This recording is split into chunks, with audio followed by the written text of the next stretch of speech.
كل منتجاتنا تكون احنا اللي بنجهزها، ما بنشتريش حاجه مجمده ولا حاجه مصنوعه جاهزه من شغل الشركات ولا اي حاجه من دي. بنحاول على قد ما نقدر تكون الجوده عاليه عندنا. بنطلع كل حاجه من يعني ايه، يعني بنراعي ربنا فيها وبنراعي الناس طبعا اللي بتاكل مننا. اسمك ايه؟ وائل القاضي. اهلا بيك. عايزين نعرف ايه اللي بيميز الكريب بتاع مطعم الجمهوريه عن المطاعم الاخرى. بص هقول لحضرتك على حاجه، هو اي حاجه فريش طبيعي لازم أن تكون ناجحه 100%. تمام. هو المفروض ان احنا بنجيب الفراخ ونخليها، بناخد الصدور للصدور، الوراك للوراك. الفرشه الطبيعي بتاع الشغل كله فريش، حتى المارينيه التتبيله بتاعتنا كل حاجه احنا بنصنعها على ايدينا هنا. فده طبيعي ان هو يكون حاجه تثبت نفسها بسرعه والجوده مطلوبه. عايزين نعرف ايه نوع الخدمه اللي بتقدموها هنا للعميل. والله هو العميل يعني بيجي هنا بنعمل له كل حاجه تبسطه صراحه، وهو بيشكر في اكلنا. إيه من ناحيه ان هو بيجي مره ويدوه الاكل مره، ومن يوم ما فتحنا الحمد لله واحنا ناس كتير قوي بتشكر في اكلنا وفي مطعمنا صراحه. اهلا بحضرتك. اهلا بيك يا ست الكل. نتعرف بيك. السيد الصعيدي. حضرتك منين؟ البحيره. اهلا بحضرتك. عايزين نعرف ايه اللي بيميز المطعم الجمهوريه في شربين عن المطاعم الاخرى. اللي بيميز المطعم طعم الاكل اللي فيه، يعني هو كجبن بينزل طبيعي بخلاف اي مطعم تاني. هو بينزل المنتج بتاعه طبيعي 100% فعلا. حتى بنشوف العربيات، حتى في عربيه منهم واقفه بره هي بينزل منتجاته الجبن بتاعته طبيعي، مش مجنسات زي بقيه المطاعم. يعني جبنا له طعم كده. اما اللحوم والكلام ده كله برضه بيبقى فريش عنده كده وبسم الله ما شاء الله. يعني هم معظمهم شيفات، يعني هم بالنسبه لهم هم كاشخاص معظمهم شيفات. نتعرف بيه. انا دكتور محمد عبد الغفار. إيه عايزين نعرف ايه بيميز مطعم الجمهوريه عن باقي المطاعم الاخرى. اولا مطعم الجمهوريه لسه فاتح بقاله شهر مثلا. المطعم بلاقي فيه كل حاجه انا عايزها، كل الطلبات موجوده، خدمه كويسه، ستاف كويس، نضيف، واكل نضيف كمان. يعني مش اول مره حضرتك تيجي هنا؟ انا كنت هنا الصبح كمان، يعني انا اكلت الصبح وباكل من هنا كمان النهارده. نتعرف بيك. باسم بشير. منين؟ من ابو جلال. اهلا بيك. عايزين نعرف ايه اللي بيميز مطعم الجمهوريه عن المطاعم الاخرى. والله هم شغلهم شغل نظيف، والحاجه هنا الاكل جميل جدا، والمكان حلو، مكان نظيف وحلو. حضرتك اول مره تيجي المكان هنا؟ اول مره اجي هنا. ابن اختي اللي كان هنا قبل كده وهو اللي قال لي المكان ده حلو وجميل، فعشان كده جاي هنا النهارده. بس في جوده حلوه وعجبك الاكل؟ تمام جميل والله. بيميز والله كل حاجه، نظافه، اكل، كل حاجه. ايه بيعجبك هنا؟ التعامل بتاع الناس، تعاملهم حلو. بالنسبه للاكل؟ بالنسبه للاكل كل حاجه حلوه. طب وانت ايه رايك؟ جميل والله. الطعم ولا كله. اعرف بيك. اشرف. منين؟ من دمياط. اهلا بيك. عايزين نعرف ايه اللي بيميز مطعم الجمهوريه عن المطاعم الاخرى. انا بصراحه اول مره اجي هنا النهارده. بصراحه اكل جميل جدا وخدمه ممتازه وشيفات ممتازه، ناس 100. المقابله مقابله ناس جميله، وكل شويه شيف بيجي حضرتك عايز حاجه، حضرتك ناقصك حاجه، خدمه ممتازه. عايزين نعرف ايه نوع الاطعمه اللي انتوا بتحبوها هنا في المطعم. يعني هو انا جربت هنا كل حاجه وكل حاجه عجبتني، يعني كل حاجه من اللي انا بحبها، يعني من مكرونات للكشري للوجبات لكل حاجه جربتها هنا كويسه قوي يعني. وجوده الطعم؟ لا جوده الطعم جميله ونظافه جميله كمان، وكل حاجه هنا تمام يعني. نتعرف بيك. وليد العبد. اهلا بيك. عايزين نعرف ايه اللي بيميز مطعم الجمهوريه عن المطاعم الاخرى. كمان سمعنا ان في اقبال كبير جدا على المطعم ده، مع ان المطعم بقاله فتره قليله جدا، لكن الاقبال ما شاء الله كويس جدا. ايه سر النجاح؟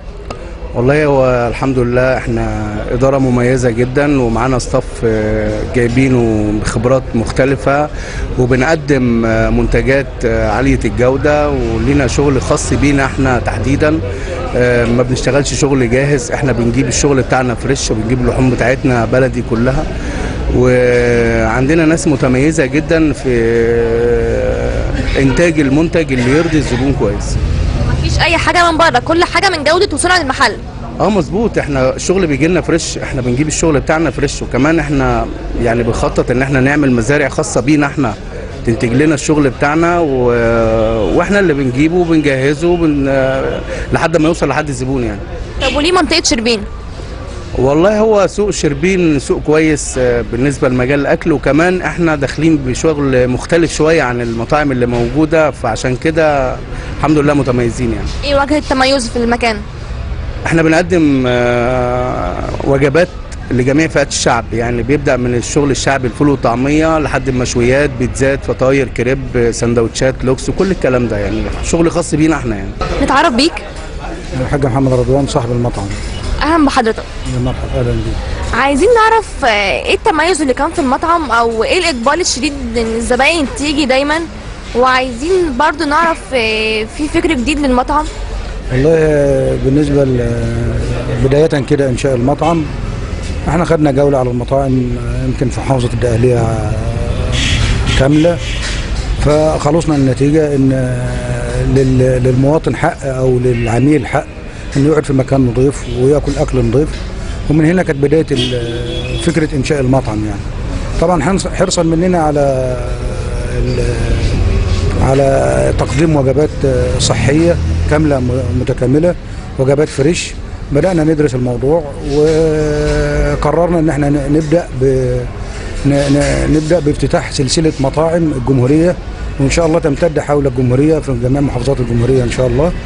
فقررنا ان احنا نبدأ بمدينة شربين، ولله الحمد بسرعة الانجاز ان شاء الله، وبتظافر جهود الناس الموجودة معانا توصلنا لإنشاء مطعم الجمهورية اللي هو فرع شربين، وتم الموضوع الحمد لله على أكمل وجه، وقدمنا للعميل وجبة صحية، ومستعدين لإشراف وزارة الصحة وأي جهة معنية بصحة المواطن، وأنها تشرف على أكلنا وتشرف على اصطفنا وشهادتنا الصحية. ولله الحمد الفكرة نجحت في شربين بنسبة لحد الآن إن احنا فاتحين من خلال شهر، نجحت بنسبة حوالي 75%، وإن شاء الله تمتد سلسلة عبر محافظات الجمهورية، ونأمل الخير إن شاء الله بإذن الله.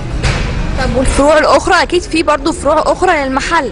والله جاري التنسيق في مدينة دمياط الجديدة، وطبعا يعني جاري تجهيز المكان لفتح مطعم الجمهورية 2، وعندنا في مدينة المنصورة برضو مطعم الجمهورية ومطعم وفروع تانية خاصة، لأن احنا بصدد تأسيس سلسلة مطاعم على مستوى الجمهورية زي ما قلت لحضرتك، فإن شاء الله تتم على أكمل وجه. وهدفنا الرئيسي زي ما احنا قلنا صحة المواطن، وإن احنا نقدم خدمة ممتازة للعميل، لأن الإنسان المصري بطبيعته محتاج مكان نظيف، محتاج مكان هادي، محتاج مكان يقدر قيمته كإنسان، تقدم له وجبات صحية سليمة. أكيد طبعا. فإحنا بصدد الموضوع ده إن شاء الله. بالتوفيق إن شاء